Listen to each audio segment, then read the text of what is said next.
सस्ता पेट्रोल सस्ता diesel scheme के तहत मिलने वाले 2,000 रुपए के लिए 786 पर शनाख्ती कार्ड नंबर भेजने वालों को जवाबी मैसेज मौसूल नहीं हो रहे।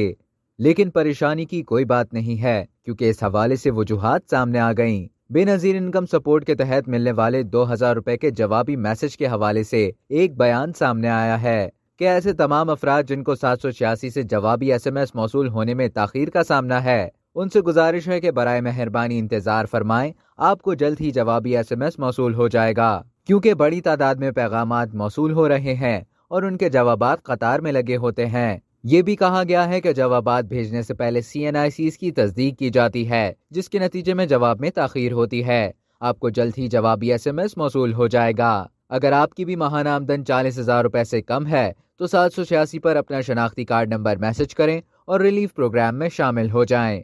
अब तक के लिए इतना ही। मजीद इसी तरह की मालूमात हासिल करने के लिए डेली जंग को सब्सक्राइब करना ना भूलिए।